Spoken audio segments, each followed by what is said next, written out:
The Nebraska football roster, well, you'll need a piece of paper with the new roster on it by the time we get to the season.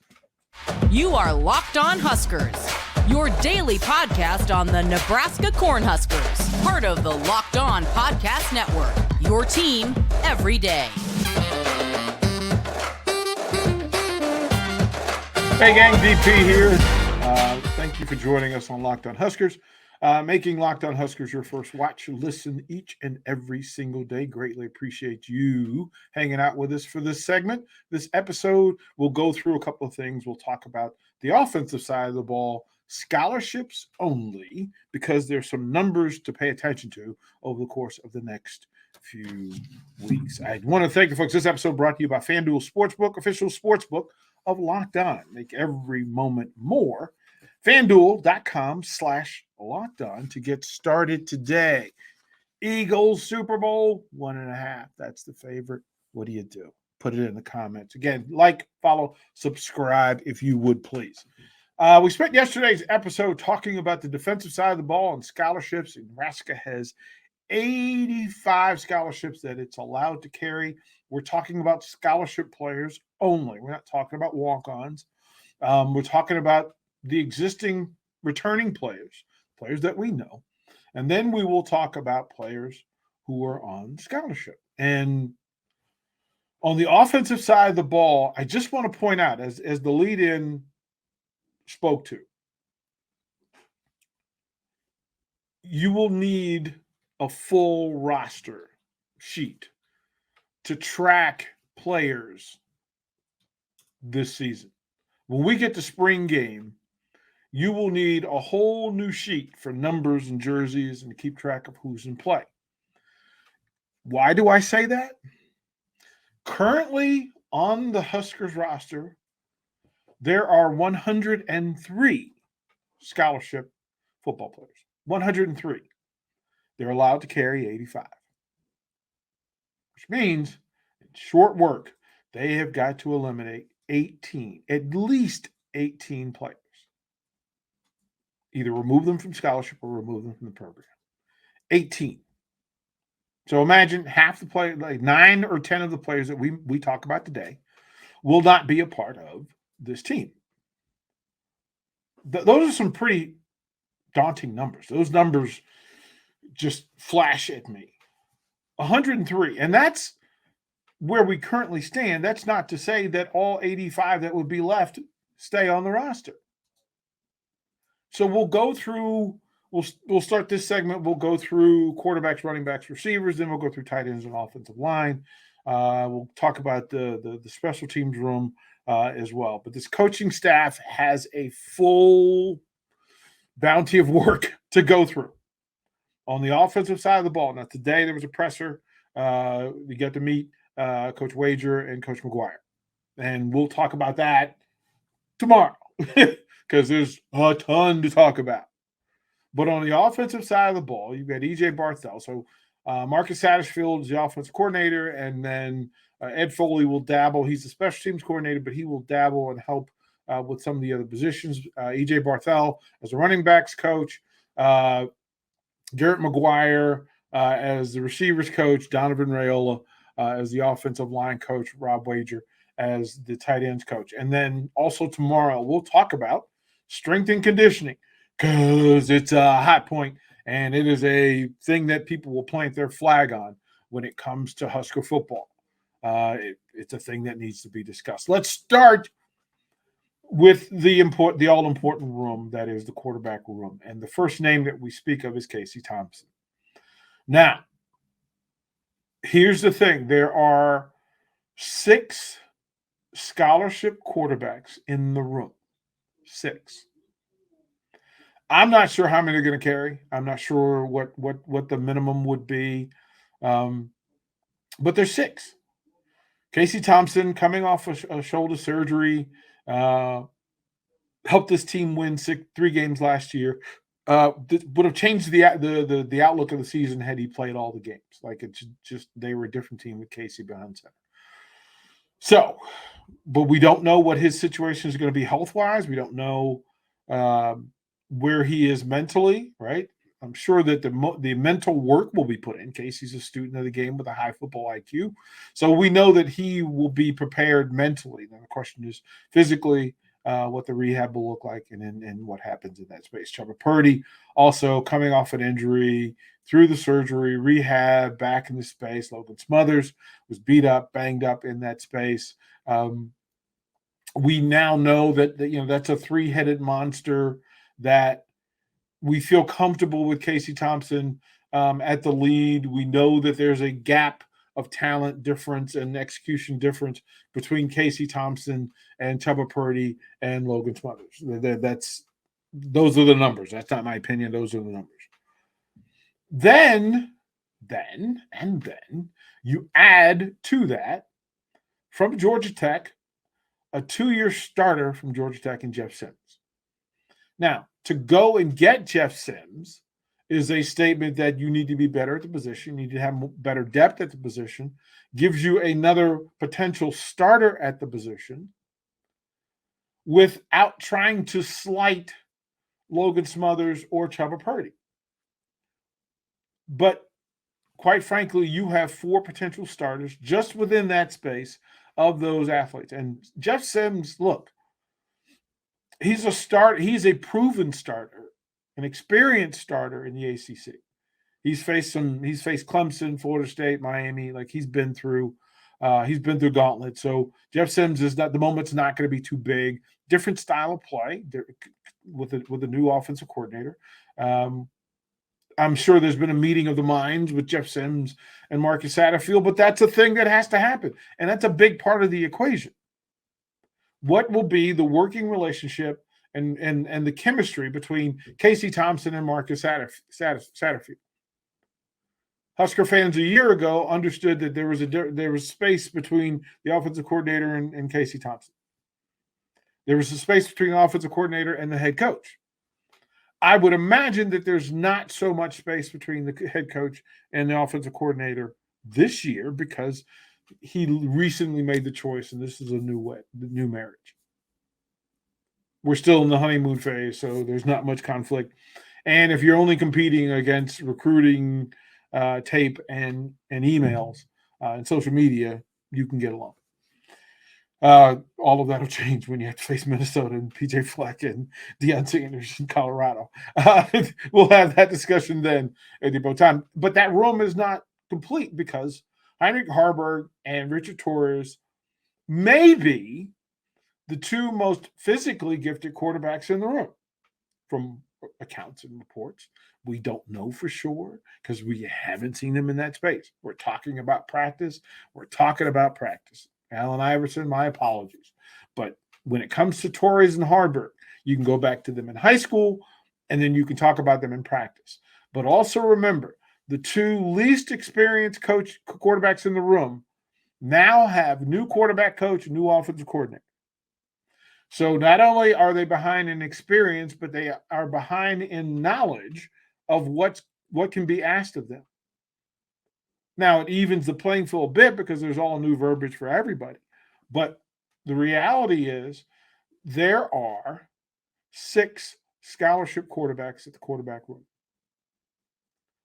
Will more show up? I'm not willing to guarantee bet that this quarterback room doesn't change. Again, circle it. We'll move forward. Running back room. I want to point this out.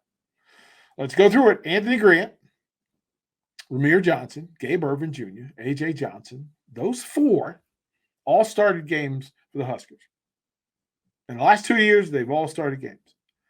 That is a room, again, based on what we know is experienced. Big Ten experience, able to learn on the go. They've all been coached by several people so far. You had junior college transfers. You got high caliber high school programs. So that gives you 4 running backs who know how to get it done in the Big Ten. Will that be the best running back room in the Big Ten? Probably not. Will it be in the top half? Probably. Add to that Emmett Johnson, then you have additional people in the room to talk about. I said yesterday that I thought the defensive back room and the running back room were the two strongest rooms in the program. I'll stand by that today. That of all the groups that we're going to talk about today, as much as I like the quarterback room, I have more confidence in the running back room. Why?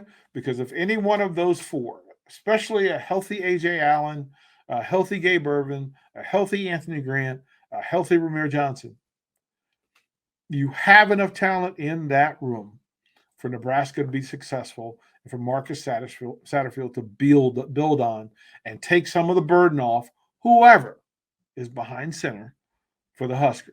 We'll throw it to break there, and when we come back, we will talk about the wide receiver room and the tight end room.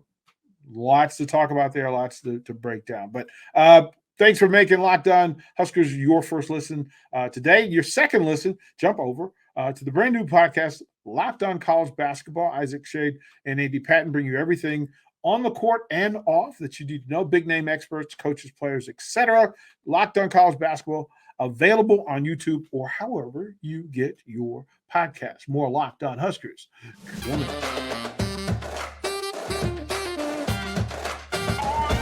Welcome back to Locked On Huskers. I'm DP. 937 The Ticket. Lincoln, America. Home of the Fighting Huskers. The Scarlet and Cream Huskers of the University of Nebraska, Lincoln. Not to be confused. We don't want to confuse the other Nebraska schools. We're talking about the Huskers. I want to thank the folks from FanDuel, FanDuel Sportsbook, America's #1 sportsbook. Look, there's lots for you to figure out. Super Bowl, are you a bettor? Are you a wager? Do you like the gimmick bets? Do you like what do you need? Well, you can go to FanDuel.com/lockedon. Claim a no sweat first bet on Super Bowl 57. That's FanDuel.com/lockedon. Go and have some fun for Super Bowl 57. You deserve it. You deserve it. Go ahead. You have my permission. Go. Tell them DP sent you. Talking about the running back room, and Quentin Ives and Emmett Johnson are factors that we can play in. Emmett Johnson has some buzz because of his workout. And so when coaches behind the scenes talk, that's a thing that they're curious about. Here's a room that you have to really highlight. If I asked you how many scholarship wide receivers there were at the University of Nebraska, I'm not sure many of you would hit this number. If I said 10, is that a lot or not enough? 12. 14. 16. There are 16 scholarship wide receivers. And here are the returning ones. And oh boy, listen to this. I just want to point out the ones that we know, right? The ones that we know. Marcus Washington, right? Wide receiver number 2 last year. He was 2A, right? So we understood what it was. Isaiah Castaneda, who was a starter in week 1 and moved away later. Xavier Betts, who was a starter 2 years ago before leaving the program and coming back. Alante Brown, who has been the circled highlight, future potential, skill guy, flexible, super talented, high IQ guy. Tommy Hill, who was a starter as a corner going into last year and then moved over to wide receiver towards the end of the season. Their names: Josh Fleeks, Billy Kemp IV, Sean Hardy, Victor Jones Jr. Those are all names that are in play. And those are just some. That's half of the scholarship room. That's half. Those 8 are half of the receivers in this room. Now, mind you, you can never have enough speed. You can never have enough special teams guys who can fly down and make you look good on special teams, all that. Same thing with defensive backs, and we talked about it yesterday. There's a ton of defensive backs on scholarship, right? So there are 11 corners, 9 safeties, 3 nickel backs, 3 nickels on the defensive skill set group. There are 16 wide receivers.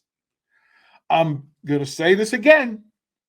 You're going to have a scorecard to keep track of who is who, because there are a lot of guys that you're going to have to keep track. Bonner is a guy that you're going to have to keep track of. There's the local freshman, Malachi Coleman. Elite speed, elite size. Okay. Do you count on him to be an immediate factor? Do you count on him to move above anybody we mentioned in the first group? Somebody with Big Ten type speed, somebody that was recruited by everybody in the Big Ten conference. Jaden Doss, another speed burner. What do you do? Bryce Turner, Jalen Lloyd. What do you do in that space when there's 16 talented young men and you need to clear 18 spots? At least 18. At least 18. Amazing to think about and ponder. Amazing. Tight end room. You have 6 quarterbacks and 16 wide receivers. 6 quarterbacks, 16 wide receivers. You have 8 tight ends. 8 tight ends. Thomas Fidone is the guy that everybody has thrown their pennies and nickels and dimes into the wishing fountain and hope for good luck, and we wish to see him. Checked all the physical boxes when it comes to tools, top-rated tight end of his class. We haven't seen him. Injuries. Not his fault, but statement of fact, we haven't seen him. Don't know what we're getting, don't know if you can count on him. Number 2, Eric Gilbert from Georgia. Throw confetti in the air, blow your trombone, do the 888 water all over your face and all over your head, because he, again, checks all the boxes for depth, talent, level of play, situational awareness, has played in national championship games, played in conference championship games, competed in the SEC at the highest level, got reps next to the first tight end that will probably be drafted in the NFL. Like, he's been in the space and been around greatness, so he understands. How much of that leaves Athens and shows up in Lincoln in full? If season starts and Gilbert is tight end number 1, we celebrate. We celebrate more if both Fidone and Gilbert are healthy and in the lineup week 1. Then we can start to rub our hands together and go, okay, now I'm really leaning in and I'm curious. Now, Gilbert hadn't done anything for Nebraska yet. Neither is Fidone. What happens if that doesn't work? A.J. Rollins, Metro. All the boxes are checked. New age tight end.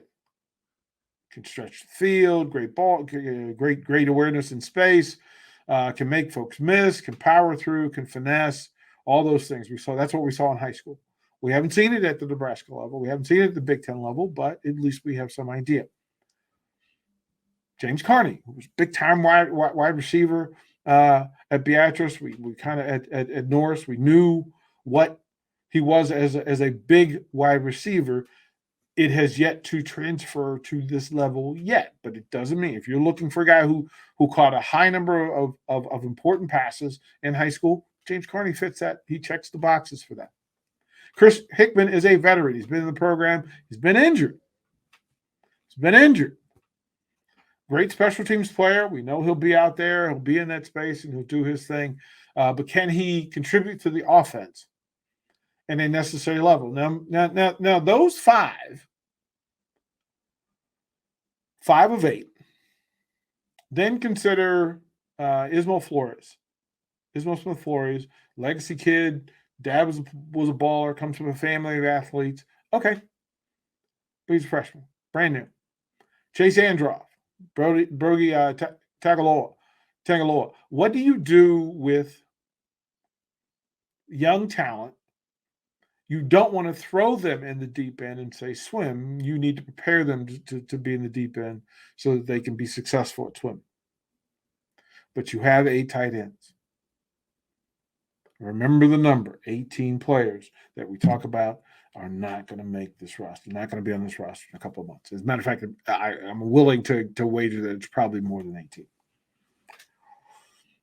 You ready? Are you ready? We got to talk about the offensive line. Yes, we do. We got to talk about the offensive line. Just going to point that out. We'll throw the break here because there's a number. Again, I'm asking you in your head, how many scholarships do you think are in the offensive line group? Again, we'll thank the folks from FanDuel Sportsbook. Philly is a 1.5 point favorite. The over-under is 50.5. Where do you go? Who's your first TD? Is it Hurst? Is it Hurts? Is it Kelsey? Is it Sanders? Who do you think it might be? Is it Mahomes on a keeper? We'll find out all of that and more. Go to FanDuel.com/lockedon. Get your prize. Get your free claim. We'll come back. We'll talk about the offensive line group, the pipeline, here when we come back to Locked On Huskers.